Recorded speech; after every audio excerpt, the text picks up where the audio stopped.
Cinema মুক্তি পেল, দর্শকরা করলো প্রশংসা, হলো ব্যবসা সফল। কিন্তু যিনি এই সাফল্যের বিশাল অংশ জুড়ে আছেন সিনেমা হলে, তার দেখা মিলেনি একদিনও। বলছি বাংলাদেশের সুপারস্টার শাকিব খানের কথা। ঈদে মুক্তি পেয়েছে তার আলোচিত বিগ বাজেটের সিনেমা বরবাদ। দর্শকদের সরাসরি প্রতিক্রিয়া জানতে সিনেমার কলাকৌশলীদের মুক্তির প্রথম দিন থেকে দেখা মিলে প্রেক্ষাগৃহে। এক্ষেত্রে শাকিব যেন সবসময় ভিন্ন পথে হাঁটেন। প্রায় 1 মাস পর কাছের মানুষদের নিয়ে নিজের সিনেমা দেখলেন শাকিব। সেদিনই দিলেন তার এই ভিন্ন পন্থা অবলম্বনের ব্যাখ্যা। দেশের প্রায় 1.5 শতাধিক সিনেমা হলে ঈদে মুক্তি পেয়েছে শাকিব খানের বরবাদ। সারা দেশের হলগুলোতে প্রথম দিন থেকেই দর্শকদের উপচে পড়া ভিড়। বরবাদ সহ বাকি সিনেমাগুলো দেখছে দর্শকরা।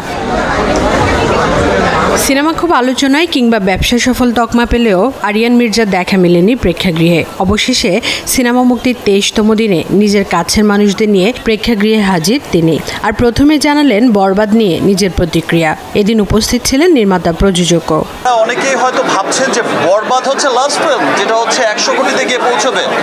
বাট আই থিঙ্ক যে এটা হচ্ছে মানে শুরু হলো, এটা শেষ না, এটা শুরু হলো। যে আজ থেকে গত বছর আমরা তুফান দেখেছি, তুফান যে পরিমাণে বিজনেস করেছে।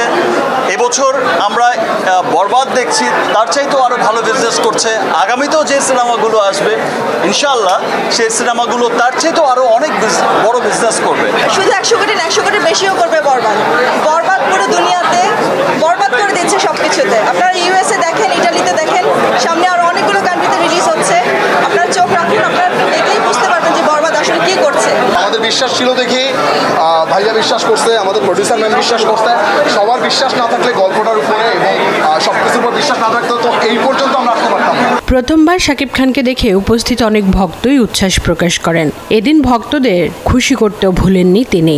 ভাই আমাকে বলছে তুমি আগে রিল্যাক্স হও, তাতে কিছু হইতে হবে না। তারপর আমি ভাইয়ের পাশে গেলাম, ভাইয়াকে বললাম সব কিছু কীভাবে। ভাইয়া বলছে আমি তো জানি, সব কিছু জানি, ভাইয়া নিজে বলছে। তো তারপর হচ্ছে সিগনেচার নিলাম, এই আর কি। তারপর তো আমার ভিতরে যে একটা এতদিনের যে একটা ফ্রাস্ট্রেশন কাজ করতেছিল, যেটা হচ্ছে একটা মনে মনে না, আপনি যতই ভালোবাসেন না কেন, একটা তো প্রতিক্রিয়া থাকে, মানে আমার কখন হবে। তো ওই প্রতিক্রিয়াটা মানে কি বাহির করার জন্য মূলত আমার চিৎকারটা ছিল।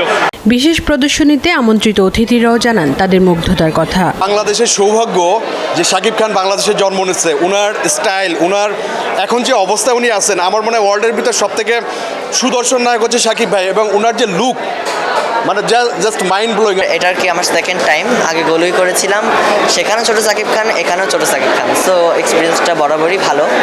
আর এখানে আমার ফার্স্ট টাইম যখন লেন্স পরা লেগেছে আর কি। বিশ্বমানের সিনেমা হয়, তা হচ্ছে হলো বরবাদ। একটা প্রমাণ অলরেডি দর্শকদের মুখে মুখে, এবং যারা দেখে সবাই তৃপ্ত।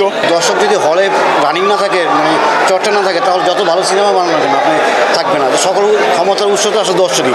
তো দর্শকের জন্য আমাদের আসলে এই ফেস্টিভ্যাল ছাড়াও আমাদের ছবি বানানো উচিত।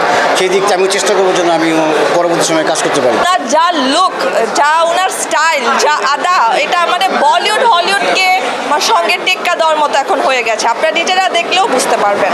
নির্মাতা, প্রযোজক প্রথম সিনেমাতেই করেছেন বাজিমাত। শাকিব খান জানালেন সামনে আরও চমক নিয়ে আসছেন তারা। আমার এই বরবাদের প্রডিউসার দুজন, ডিরেক্টর, তারা এমন স্ক্রিপ্ট নিয়ে বসেছে যে এই সিনেমার কাছে হয়তো বরবাদকেও ছোট সিনেমা মনে হবে। ফাতেমা কাউসার, নিউজ 24, ঢাকা। সিনেমায় দেখলাম